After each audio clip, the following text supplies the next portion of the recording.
All right, Jake, we're live. I'm excited to have you on today. Thanks for joining the podcast.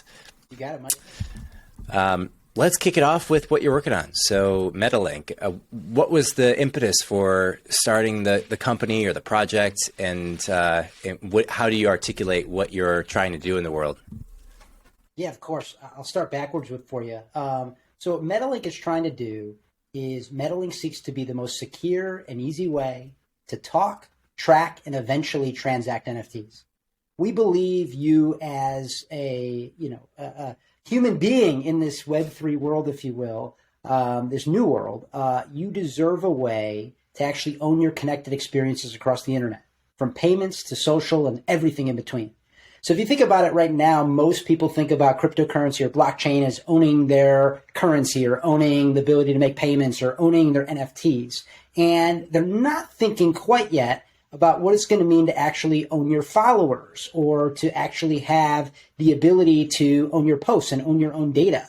And so we believe this is sort of the inevitable future of giving power back to the individual, and we're trying to make it happen. And the impetus for starting it, I guess, the elephant in the room is that nobody needs another chat app. So why are we building? And the reason why we're building one is because we believe that for too long in North America and in Europe, chat and payments have been completely segregated.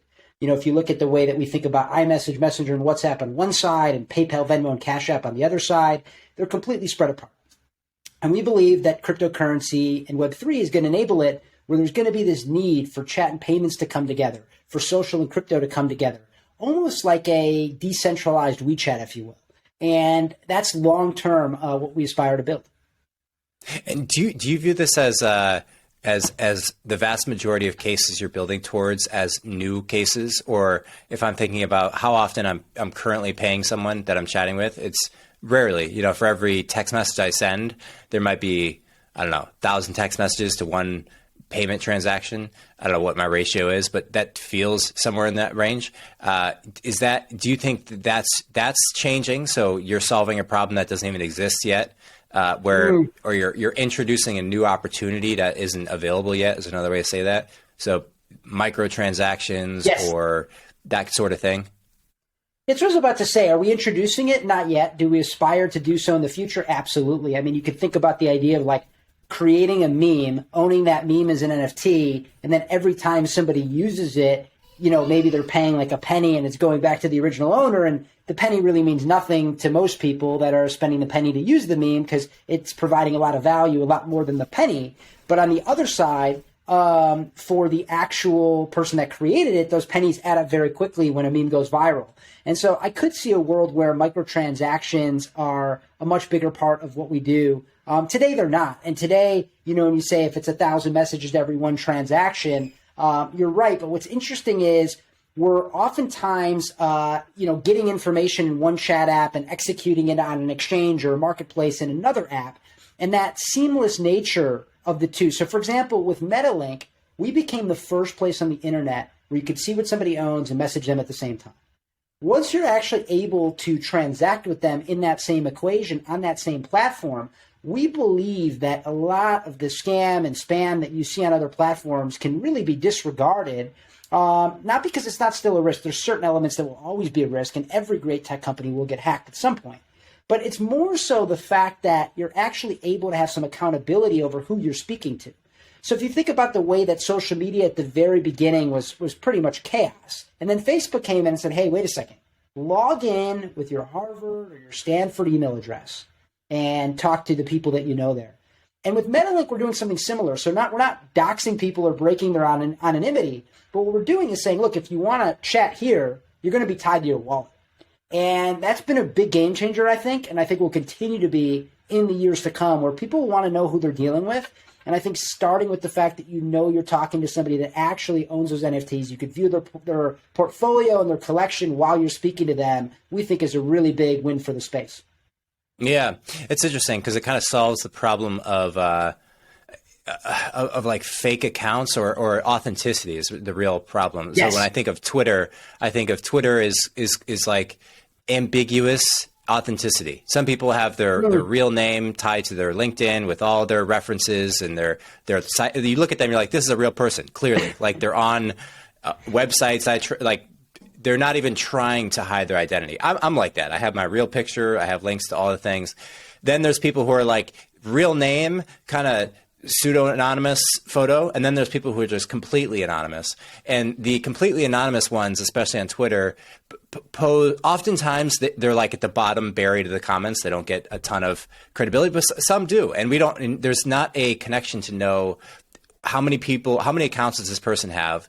Is this person getting paid by some organization to say the things that they're saying? And, there's a lot of public criticism about Twitter for that sense. And I see both sides of the spectrum. But if there was money behind an account or ownership of something behind the account where I say, this account has $1,000 equivalent crypto staked in the account. Well, if you wanted to spin up 1,000 fake accounts, like you can't just do it for free. Now there's some cost to it. Do you see that as one of the avenues there, and like staking some minimum amount to claim authenticity on a platform, or how do you see it? Yeah. Possibly. I heard about a company earlier that's making it where you can actually, KYC yourself. And if you do, you get a token. And then that token can just live in your portfolio. So at least you're KYC'd somewhere.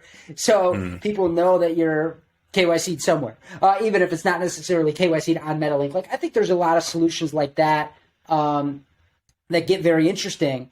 But I think the key here is, like, if you do spin up 1,000 crypto accounts, which you could do, or wallets, you still may not have the NFTs in those wallets that make it where I actually trust dealing with you. And it doesn't mean that you're not going to get burned by trusting, every Bored Ape owner. Like, maybe there's one, or two bad ones in the bunch. But for the most part, people that are sitting on a $500,000 asset in their profile or their collection is likely not going to be the one that's scamming you. And I know most people can't afford that level of digital asset. And I'm not saying that, that's going to be the norm. I think, as far as even prices right now, we don't know whether these prices are too high, too low. The one thing that we know is, regardless of where prices on NFTs go in the future, digital asset ownership is going to increase. And as it does, it's going to be really important to know who you're dealing with. And maybe, in this new world, there's a lot of incentive maybe not to reveal yourself, and people have different priorities. And I respect that privacy and those people's priorities, and want to make it where at least the wallet that you're dealing with, I think is super key, whereas a lot of other platforms are not connecting these two today. So do you view this as a public Discord, like Twitter style format, or is this more private message like WhatsApp? Great question. Yeah, currently we've been your holder only chats. That's been the the community based chats like you would see on a Discord or Slack. It's that formatting. And what we've done is we've made it native, where the actual process is you just log in with your wallet. It's almost like log in with Facebook or log in with Google. You just log in with your MetaMask, and instantly you're put into the collections that you actually own NFTs from those collections, and you can chat with other holders there. That's what we've been today. In the future, we're considering opening up and having more public style channels. But for right now, they're basically group-based channel chats that are determined whether you can access them based on your ownership in specific NFT projects. And the primary use case that people initially realize is that there's less scam. People are not. Nowadays? What's like a classic scam move that if you introduce somebody into a group and they're like, this dude trying to.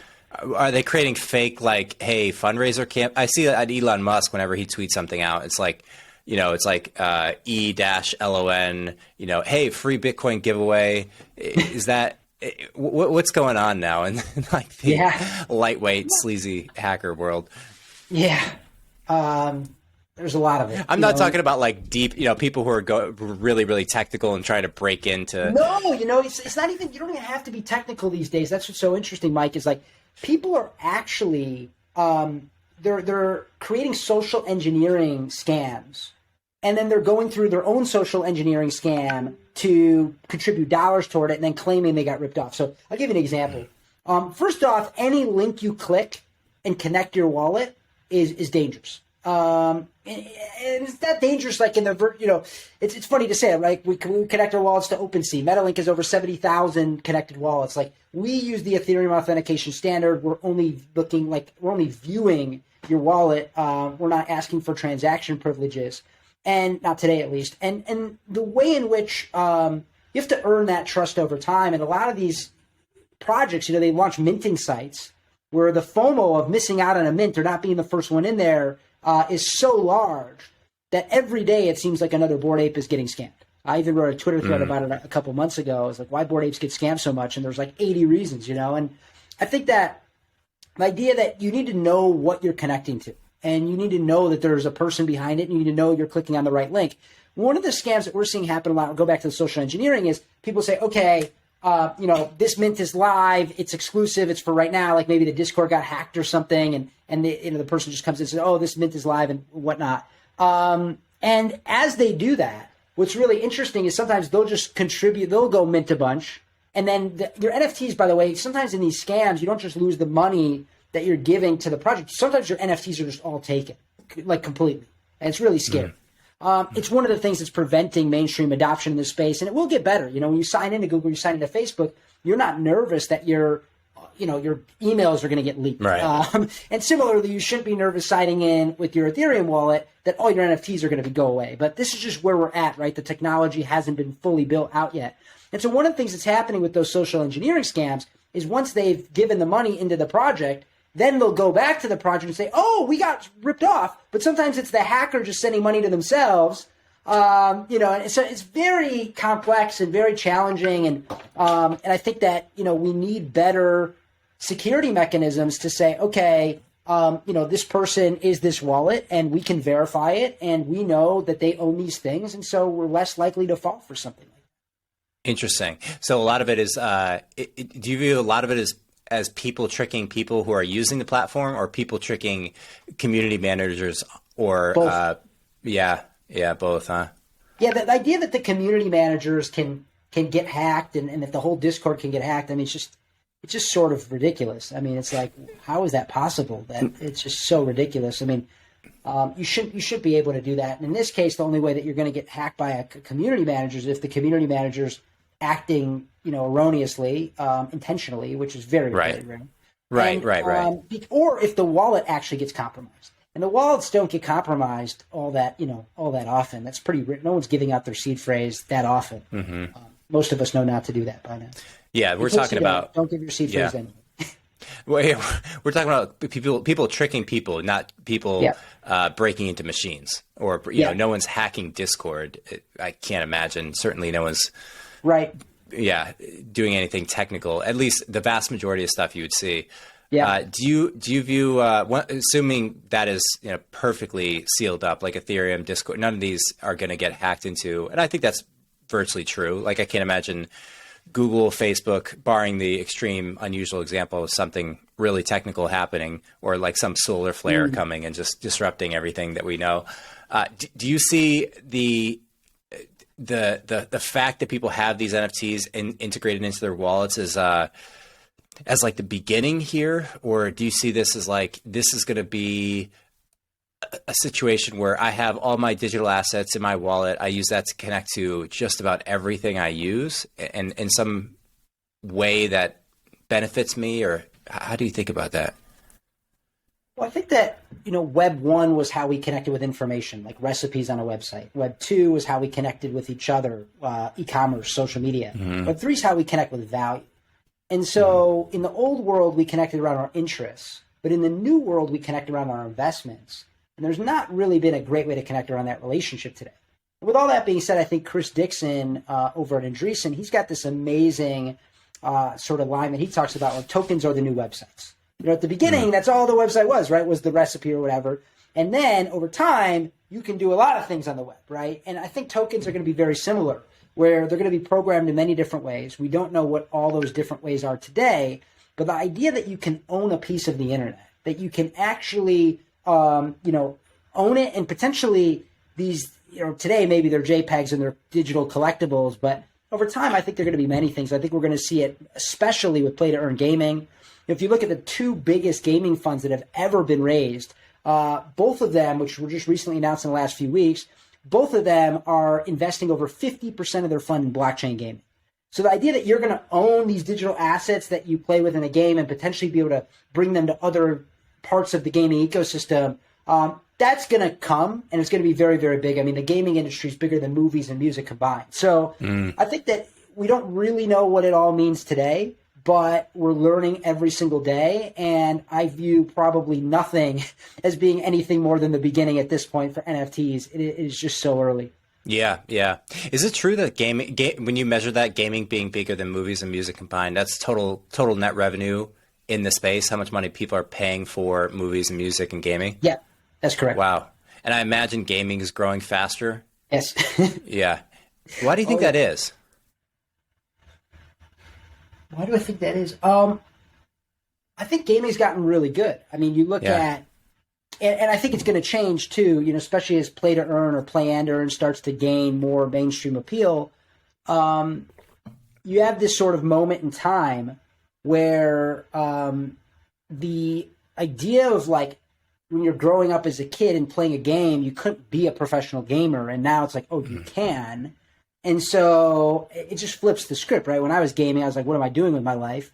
Right. Whereas now kids can game and be like, oh, I'm going to like win things in this game and resell them for more. And NFTs they cater to that as social media does too, right? To sort of that dopamine driven gambler instinct of like wanting that more likes, more this, more money, more et cetera. And so I think that gaming is just the ultimate form of that. And yeah, it's very immersive and it's very addicting and it's very enjoyable. So people get to sort of create their own adventure. It's probably more fun than like watching a movie where, how long, can you watch a movie for 10 hours? Not really, but you can keep playing. I don't know, just brainstorming. Yeah. No, I think that's right. I mean, one of the things that you bring to mind is when Meta or Facebook came out with their video and Mark Zuckerberg was, kind of in his couch in his room talking to the camera. There's a flash to a picture on a wall, and these kids are looking at this picture, and it's like it's got a snake and some trees, and it's a picture of a jungle, and that to me is by analogy the movie, right? We're watching this two-dimensional screen just unrolling in front of us, and then it's like, oh, we put on the Oculus 2, and then bam, the snake starts moving inside. It starts coming out of the picture and starts being around me, and I can start to interact with it with my hands, and it's replicating more of what our experience of human life is, and that is just there's more. I almost think of it as just an evolution of consciousness. There's just more consciousness that you can potentially interact with when you have especially three-dimensional VR game that is all around you and you're part of you're meshed in with the whole situation. It's just more engaging, it's like chess checkers is to that sequence onward. Yeah, so it doesn't surprise me at all, when you say that, but it is. I didn't realize it was quite at that level. That's shocking. Yeah, absolutely. Yeah. So what else? How do you view the Bored Ape phenomenon? This is something I really haven't been very deep into. I've just kind of witnessed on the outside. I've never purchased a Bored Ape. Why is that just? It was kind of catchy enough? Is there something more to the story that you analyzed as why Bored Ape in particular became such a popular NFT meme? Yeah, I think that they figured out how to play. Excuse me. I think they figured out how to play to the dynamics of the NFT consumer before anybody else had really figured it out. So CryptoPunks came along and they were the first with this generative art style. And Bored Apes came along, and there was a project that came before them that they were inspired by that had given away the IP rights. And when you give away the IP rights to an image, no one really knows what that means yet. I mean, it's quite blurry, but it sounds great, right? And it does give this freedom that people seem to love, especially people that are coming from crypto and have all this money in crypto. They believe a lot in freedom of speech and freedom of, the right to spend however you choose to spend your money and all that good stuff. And so I think that Bored Ape really was the first that did that in a way that just was able to capitalize on the phenomenon in a way that you just have never really seen before. I think the contrast also of like aping into something and being bored doing it just was this like perfect, ironic sort of moment in time. And those guys have made a lot of really fantastic moves, right? They were the earliest to kind of put out that sort of mutant sort of second phase. They executed that perfectly. And they brought in the right team, right? Guy Oseary is a maverick in all capacities. He's an investor in our company, and he's been just an amazing, amazing mentor and friend for a lot of years. And he's unbelievable. And so you knew once he got involved too, that these guys were going to take it all the way. They proved it with 8Fest last year, NFT New York, and it just hasn't slowed down at all. Every move they make, I think one of the other things they do really well is every move they make, they always seem to think about their community, their owners. You think about Jeff Bezos being customer obsessed. One of the things we practice at Metalink is being community obsessed. And I think Yuga Labs really led by example with being sort of that first project that just was community obsessed. You notice everything they do, whether it's the mutants or the dogs or the ape coin or whatever that will come next to the land, they're always providing that return on investment to the people that are holding the apes in the first place. It's a very difficult thing to do and a difficult thing to do well, but they've proven that it's possible, and they've made a lot of people money in the process. And when you make a lot of people a lot of money, those people get very bullish on you. It's almost cult-like, right, in terms of how excited they get for you and what you represent to them. I was on the phone this morning with a guy who bought 5 Bored Apes in May for 0.6 Ethereum each. I mean, for him, it's his whole life is made by holding those apes today are worth $500,000 each. He's got mutants that are worth $100,000 each. He's got the dogs which are worth, 30, 40 grand each, whatever it is. And then he probably got, millions of dollars in ape coin given to him. And he made an original investment of $8,000 or something, not even $6,000. So it's not even, right? So it's even less, like $5,000. It's it's crazy. It's really crazy. They've done a good job of providing value to their ecosystem. Yeah. I'm curious to get your reaction on this. So I view this boom and bust cycle as being something that you can observe just about in every different industry. Certainly with the internet and around the 2099.com, people got really excited. People get really excited, specifically like what you reference, about the future potential value of something. So I buy it today, it's worth this. Now it's worth $500,000. And the correlation of past trends. People can observe lines better than dots. So they see, the line is going up, therefore it's going to keep going up. Like it points that direction, right? It's obvious. And I remember around early 2018, every Bitcoin was going up. It was going up. It was going up. And then Paris Hilton tweeted out, "Bitcoin is great. Go buy Bitcoin." And at that point, I realized, and I didn't do anything about it, but I realized there's no one left to tell. The only reason why something can go higher in value is if somebody else hasn't heard about it yet, that's going to come in and buy it from where you've bought it. So there's a discrepancy in what you bought it and what you sold it. But when Paris Hilton tweets it out, that's as far away from the developer Satoshi as there is. There's no one left to tell. So after that, the price of Bitcoin crashes, and then you're at a new level, a new baseline. And I think that's especially true, that cycle, when the value of the asset that we're purchasing is quite ethereal. Like the value of a tractor is obvious. It digs in the ground. It helps me make food. I can observe the value of the tractor. When you talk about Bitcoin and money, it's a little bit more abstract, but I still understand the value of money. When you talk about memes and Bored Apes, you're further out on the spectrum of perceived value, and art is in this general category. How do you think about where do you feel like we as a society of NFT buyers and crypto Web3 enthusiasts, where's the trap? Like, where do we fall into this whole, how do you give a word of warning to reduce the future potential suffering of a collapse of value and a hard reset? Well, full transparency, I'm a big reader, and I just got done reading the Great Beanie Baby Bubble. Nice. Which had a lot of fun comparisons, right, to what we're witnessing with this NFT market that just doesn't seem to be slowing down at all. Yeah. My friend Blau, I don't know if you know, famous DJ, entrepreneur, and NFT artist. He has this saying that 500 years ago, the US dollar didn't exist, and 500 years from now, it probably won't either. And the reason why I bring up that example is because that's all money is perceived value. One day we may not perceive the dollar as being worth anything. At that point, it won't be worth anything. So one of the things that I think is promoting the fact that we're probably in a boom leading to a bust is that I think a lot of the people buying and selling NFTs are buying and selling to and from each other. We're looking still at a very, very, very small audience, right? OpenSea's only got about 300,000 active wallets a month. It's not expanding, at lightning speed. And so are we at that point, not where necessarily all the people that have been told about it are going to be told about it, but are we at that point where the technology is just only so seamless that seamless really, that it makes it very difficult for people to enter into that space. And as a result, the barrier of entry with the way the wallets work, the gas prices of Ethereum, et cetera, are making it more challenging than ever for people to come in, and will eventually this all crash. So that could be one side of it. On the other side, you have something very different from the Great Beanie Baby bubble or the dot-com boom.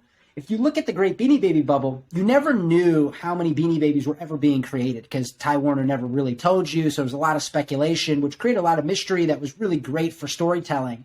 But at the end of the day, as an investment, it didn't really help it. Whereas in NFTs, there's no doubt we're going to have thousands and thousands of more NFT projects, and NFT projects as a concept will get diluted. But nonetheless, there's still only going to always be 10,000 Bored Apes. And so the fact that there's only 10,000, you're not talking about like 21 million Bitcoin, or it's like there's only 10,000, like that's it. And so there's always going to be somebody for Bored Apes, I would think, that is going to want to own one of these. And the question is, can those blue chip projects, and can there be more of them, that there's always the chance that you might get into the next one? And if so, it really plays to the gambler's instinct, where people will continue to speculate on new projects and try to push those projects up if they believe that there's potential for it to grow in value as an investment. And who's to say it isn't, because these quantities are so small relative to other investment types where, if you think of how many shares of stock a company has or anything like that, these are some of the most exclusive communities, clubs, and exciting ones really in the world right now. And so I still, regardless, the thing that I always think about building an NFT platform in Metalink is that regardless of what happens with the overall price of the highest NFTs on the market, you're always going to be in a scenario where digital asset ownership, as I mentioned earlier, is going to increase. And one of the other things that I haven't mentioned that continues to fuel this bull market is if you look at ApeCoin, for example. So if you're not familiar, one of the things I in crypto, we always think about like yield farming, like you make dividends on your crypto basically for holding it. And in NFTs, the dividends that you make, I refer to them as airdrops. Like airdrops are the new yield farms. And the way that it works, it's not an airdrop like you and me standing our phones next to each other and sending it to each other. It's you actually just get something for free because you own something else. So if you own a Bored Ape, you get a mutant. If you own the Bored Ape and the mutant, you get ApeCoin. And so when ApeCoin came out, which is a fungible token, almost like, a dollar or anything like that, when ApeCoin came out, it was valued at about, most of the first 2 days valued about between 13 and 15 billion. It provided about $2 billion of liquidity to people who already own NFTs. And what do you think they did with that? They went and they bought more NFTs.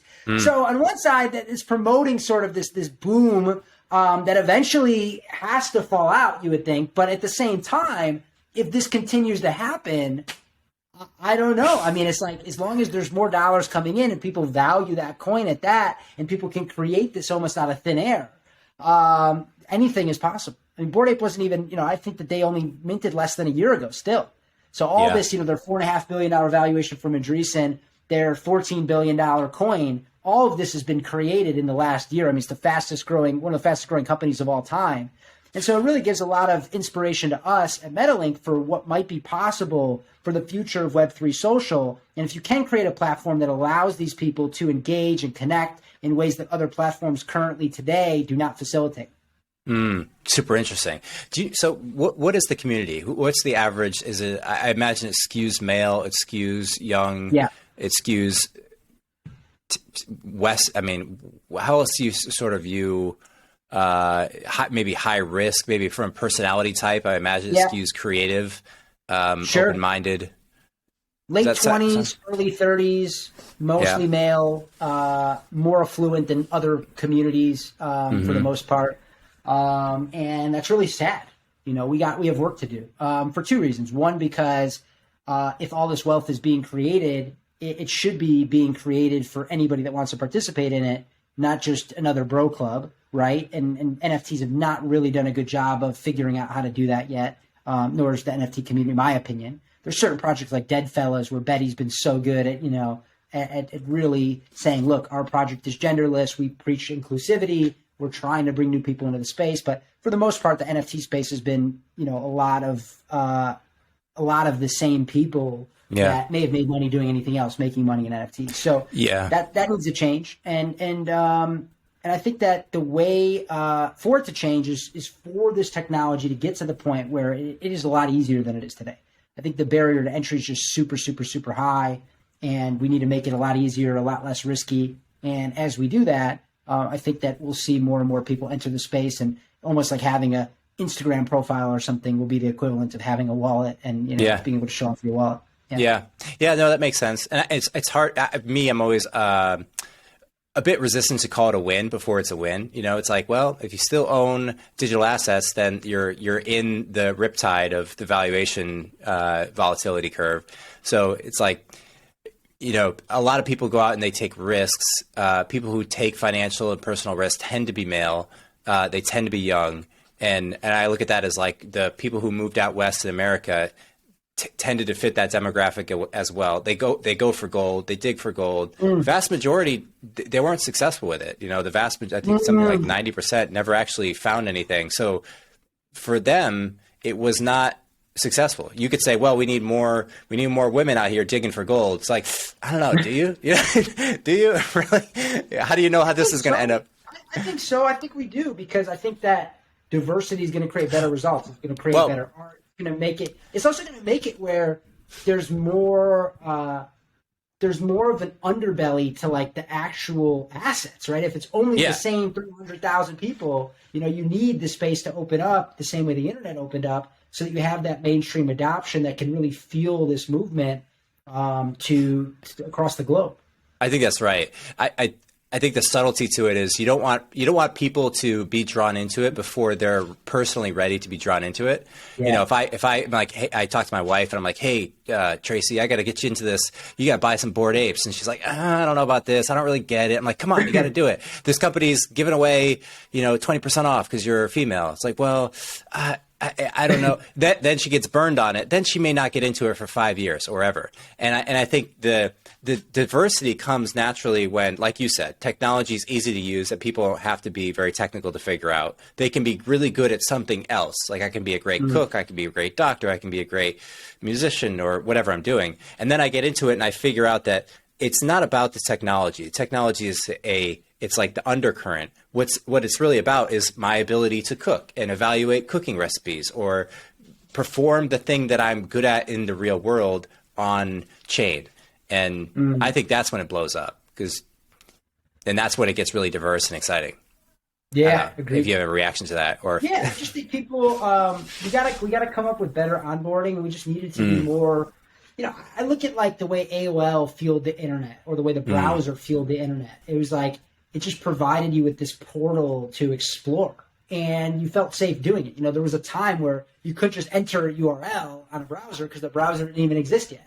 And that's sort of where crypto feels right now. And with Metalink, we're trying to make it easier. We're not the ones building all of the deep tech solutions, but we're trying to be one of the leading consumer companies in terms of bringing those solutions to market. What are other projects that you're impressed with, or that seem to be growing quickly, that you're following closely? I've always been really impressed with the CloneX guys, Artifact. They seem to, the guys that Nike acquired, they seem to understand storytelling really well, as does Azuki with the anime community. I mean, they've just been blowing up. I think those are sort of the three premier ones. Obviously, CryptoPunk's always for having been a classic. And then as far as ones I'm just like sort of taking a bet on, right? It's like there was this one called Shonen Jump that I bought a bunch of because it was the founder of Crunchyroll. And I feel like they're going to do some cool stuff in anime. My friends they're called Friends With You. They had done stuff before for Pharrell and J Balvin, and they just released their project last week, and it had some controversy tied to it. But I think overall, I think it's going to be pretty successful. Personally, I hope. Not financial advice, do your own research, but like I just like it. I think the art was really cool, and the minting process I really enjoyed. And yeah, I think those are sort of the main ones that, and then of course Metalink, we're working on our own ones, which I get really excited about. Like I try to never do something that anybody's done before. So I'm excited about some of the things that we're working on where it's like, I don't think anyone's done this or that with an NFT project, and it's going to be fun to actually bring those to market. I can't wait. And have anything you could talk about now, or is that all? Do you keep it top secret until it's out there? I don't mind actually. Yeah, there's a project that. Should I? Do it. There's a project we're working on called U Club, which basically you mint an NFT, and the NFT that you mint is actually you keep the rarity traits, so you get something that has rarity built into it, but you can actually change the base traits to make it look like you. So, for example, if you mint an NFT where you're wearing those headphones and you're wearing that shirt, you can't change the shirt or the headphones, but you could change, if Tracy's the one that had minted that, she can change it from looking like you to looking like herself. And you could do it on the secondary market as well. So you can always buy it and change it to look like you. It's called U Club. And I think it's cool because I think digital identity sort of needs to be continually reinvented on what it means in Web3. And we think it's a creative, cool way to express yourself while still not having to find something that looks like you, because you can make any of them look like you. No, that's cool. That's cool. I dig that. I like that a lot. Thanks. And how do you with feel? A really talented artist named Paper Diamond. He's amazing. He's super cool. Huh. Yeah. How do you find artists? How do most people who are minting NFTs find artists? Is it all just kind of organic word of mouth or Instagram or? Yeah. No, what's funny is the space doesn't really live on Instagram at all. It lives almost exclusively on Twitter and in these chat platforms. I mean, that's really where it's at. We've been able to build this community called MetaMint, where people, if they own one of our MetaMint NFTs, they could be in this chat. And that's where I find most of the projects that I find out about, because that chat is just never, ever, ever stopping in terms of people researching things on Twitter and going and joining the chats and trying to figure out, what's actually popular and has a great community that's building. That's usually how it starts for me. That's awesome. And how is it split now between Telegram and Discord? Those are the two big ones. People aren't using Slack now, mostly just Telegram and Discord. I don't think Web3 uses Slack really at all. I think it's Telegram and WhatsApp, and I think a lot of people still use Discord, especially the projects for their communities. But I've never been a big Discord user, hence why I'm building Metalink, right? Yeah. So I just have always found it to be a bit cumbersome, and I wanted a more secure option if I was going to be talking about NFTs.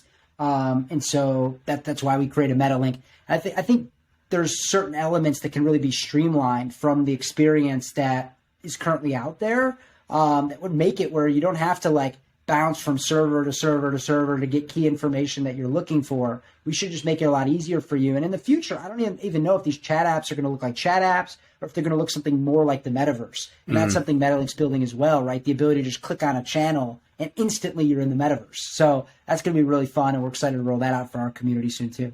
Yeah, I almost think that people who are building now on Web3, especially on this bleeding edge, should probably, I don't know, this is a question for you. How should people who are building in this space think about 2D versus 3D? Like, we're talking on a 2D screen, do you I think of NFTs too, right? Like, yeah, there's the 2D icon, but yeah, the 3D one would be so much more interesting, right?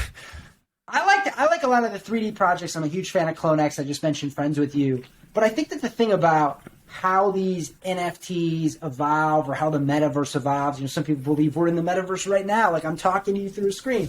But as we think about the metaverse as what we aspire or are inspired by what it could become, we need to remember that, when Steve Jobs invented the iPhone, we already knew how to work the internet. We already knew how to work the phone. We already knew how to work the camera.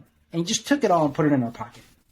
And so this is a bit different, right? This is brand spanking new. And no one really knows the behavior that the metaverse will entail quite yet, and how it will take on mainstream adoption. Because there were several phones that were actually developed that none of us ever remember that had many of these features already, but the timing just wasn't there. People didn't actually know how to work the internet or do these things yet.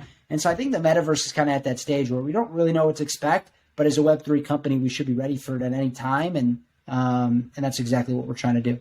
Yeah. I mean, it feels like to me that the world changed when Facebook pivoted to Meta and they made that announcement with that video. It felt like, certainly Bitcoin, Ethereum, we have a lot of coins out there, great projects that are built. But there's still still today, I think, but that gap is closing. There's a separation between people who are building, they're excited, they're all in on this, they're doing this professionally for part or full time of their day. And then there's everyone else who's just living their life, and maybe they bought Bitcoin on the side, but they're not actively doing anything or paying attention to the space. And that's the crossing the chasm. You familiar with this concept of like the bell curve? There's a book called Crossing the Chasm, where it's like the early adopters go out. Yeah. Yes, exactly. Yeah. And the chasm is like, it's the space where the early adopters separate from the mainstream everyone. Yes. And that, when I saw Facebook pivot to Meta and say, hey, we're going to invest billions of dollars into hardware and software to build tools for the metaverse, the 3D world. It's like, that's not a startup. It'd be one thing if a startup raised 50 million doing it. Be like, oh, that's noteworthy. That's kind of interesting. But Facebook pivoting, I mean, one of the top largest, it's like, man, that's a big, big bet, right? It's like, we came up with the name first. Yeah. Was it after or in any way related to? Way before that. Come on. Okay, cool. What does the name mean to you? What do you think Meta represents? Obviously, it's like their name or our name? The independent of the two company names, Meta as itself. Why is it such a common name used in the first place?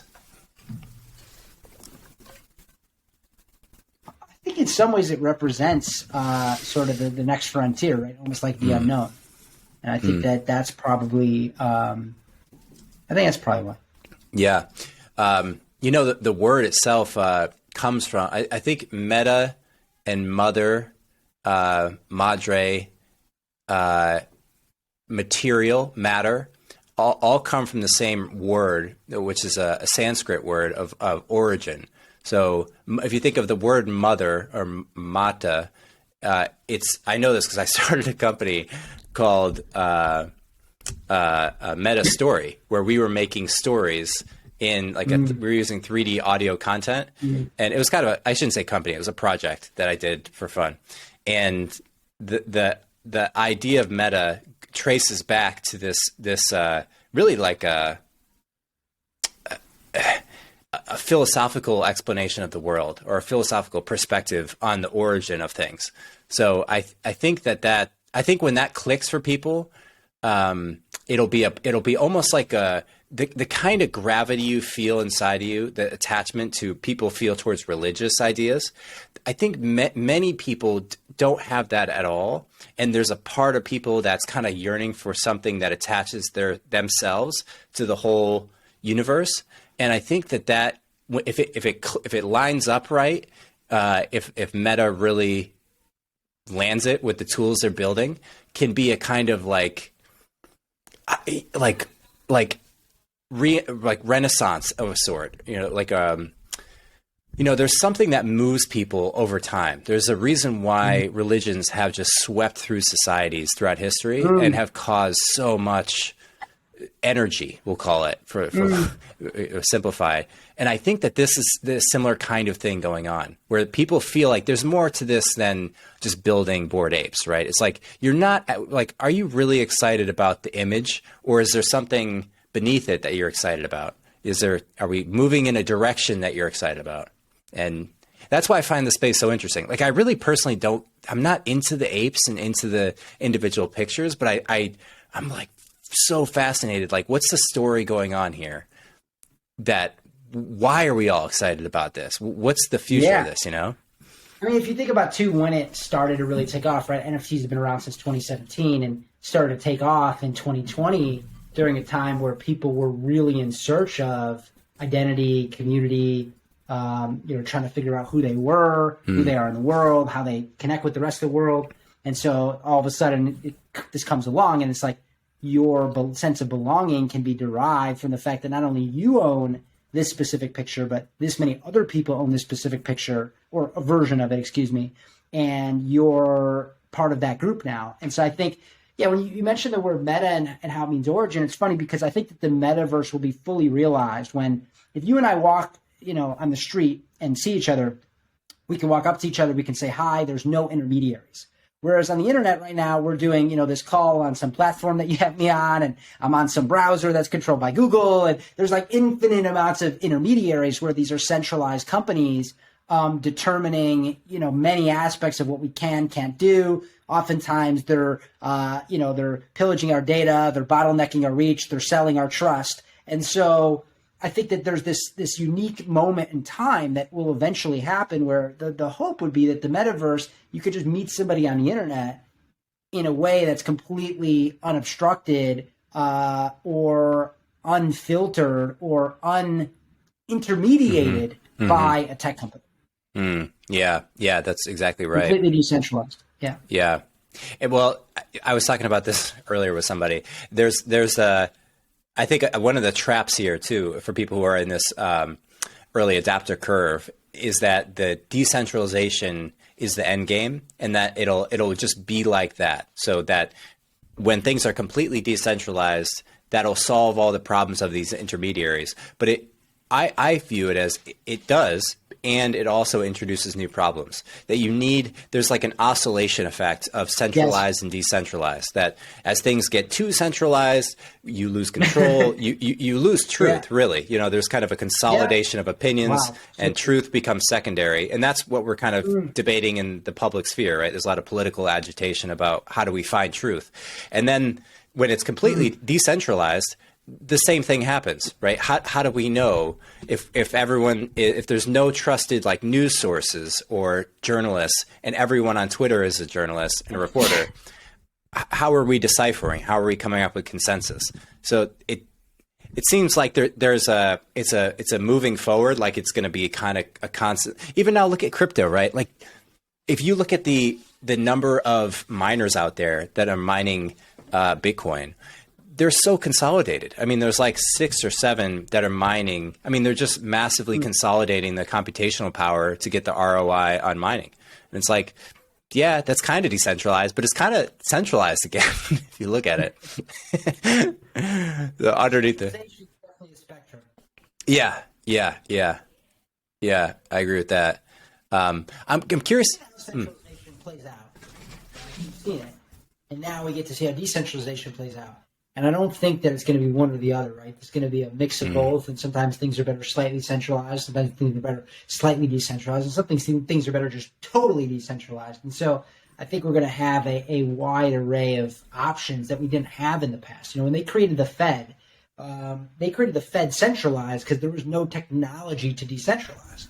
We're only just over a decade in from having any sort of decentralized, technology around payments or anything like that. And so I think it's really just beginning in terms of seeing what those opportunities are. And to your point, like full decentralization in every capacity may not be what we're looking for either. But it may be nice to know that we can meet somebody in the metaverse in a way that's not controlled by a company. There may be advantages to that. And I believe we as a society deserve to explore what those may be. Yeah, I agree, man. So how'd you get into this? So you were working previously, you were the head of activation for community.com. What was that? Yeah. What is the community.com and what were you doing there? What did you learn? Yeah, so at community.com, basically, I don't trust big tech.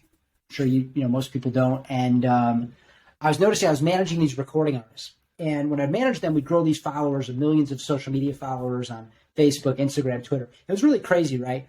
Facebook, one day it's like you could reach everybody. The next day you couldn't. The next day you had to pay for it. And the next day is like, oh, Instagram is this new app thing you got to build on Instagram. Oh, by the way, we own that, but you can't take your followers with you from Facebook to Instagram. That would have been such a natural thing, right, to be able to do. Like you have millions of followers on Facebook, take them over to Instagram, pay us for the advertising over here. But no, Facebook just got to set their own rules.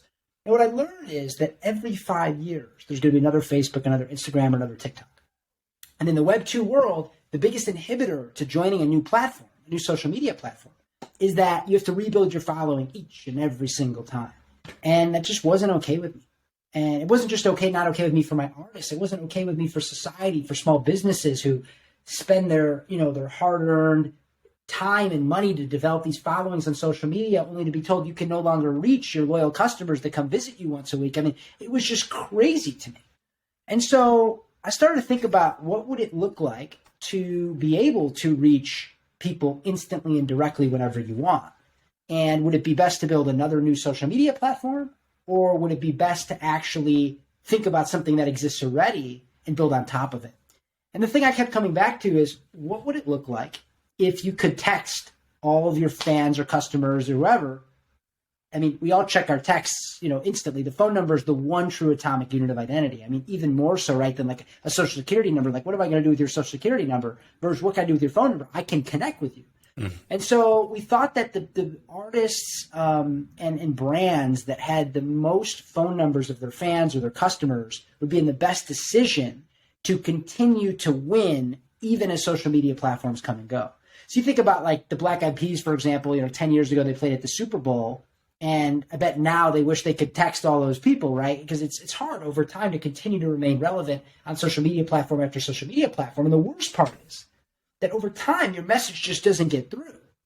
It's not like I don't want to go see the Black Eyed Peas maybe at the show. I just don't know the show's happening. That's the number one reason, by the way, people don't go to shows. They just don't even know they exist. And so what we did with community.com was we built basically the social network on top of telco carriers. It allowed people to reach their fans instantly and directly.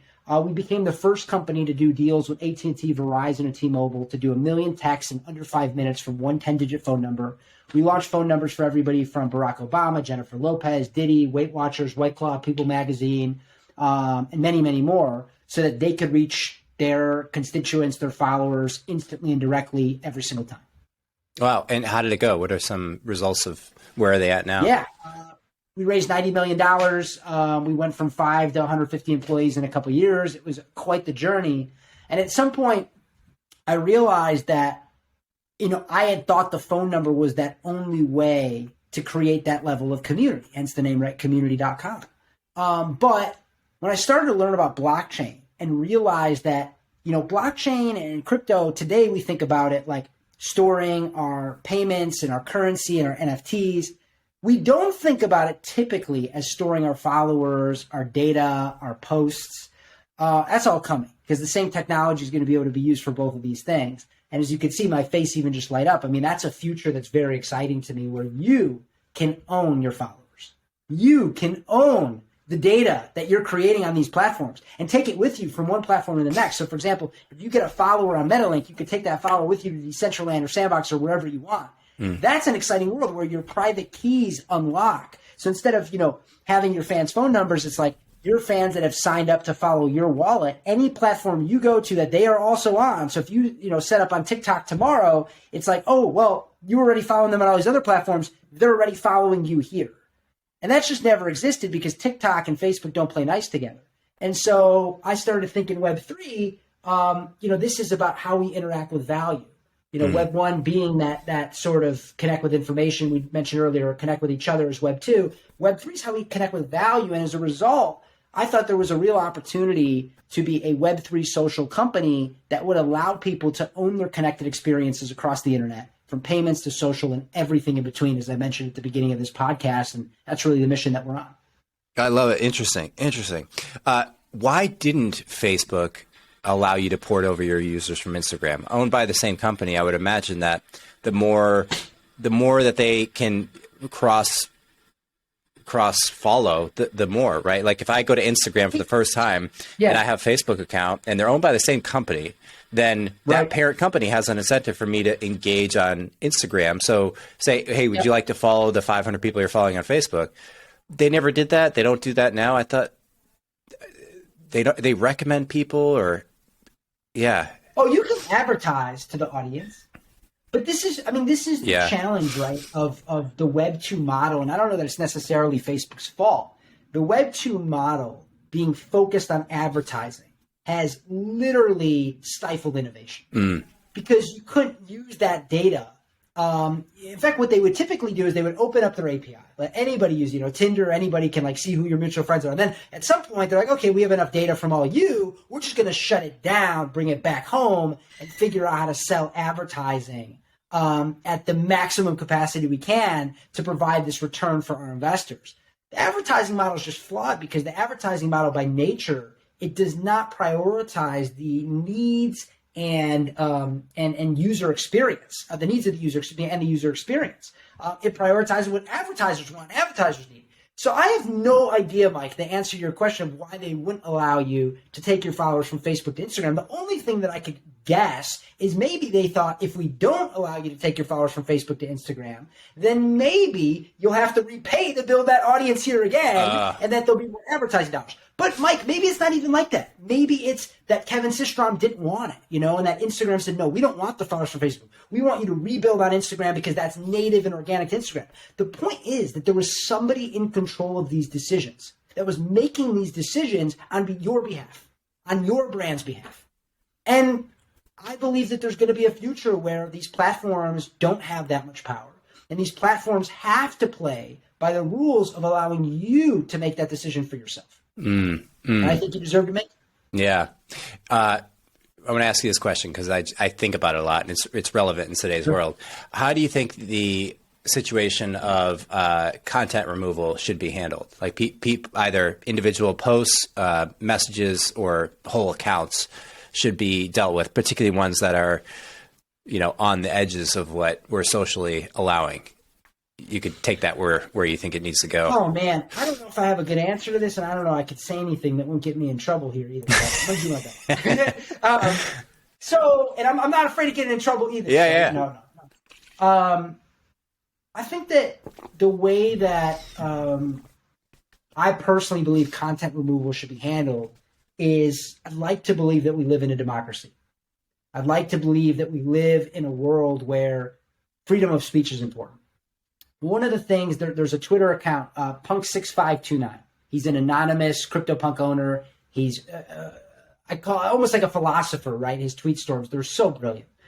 And he talked about a recent law that was passed in Canada that allowed for certain, the bank accounts to be shut off and all these things to happen with the trucker situation. And I'm not fully educated as I should be in that area.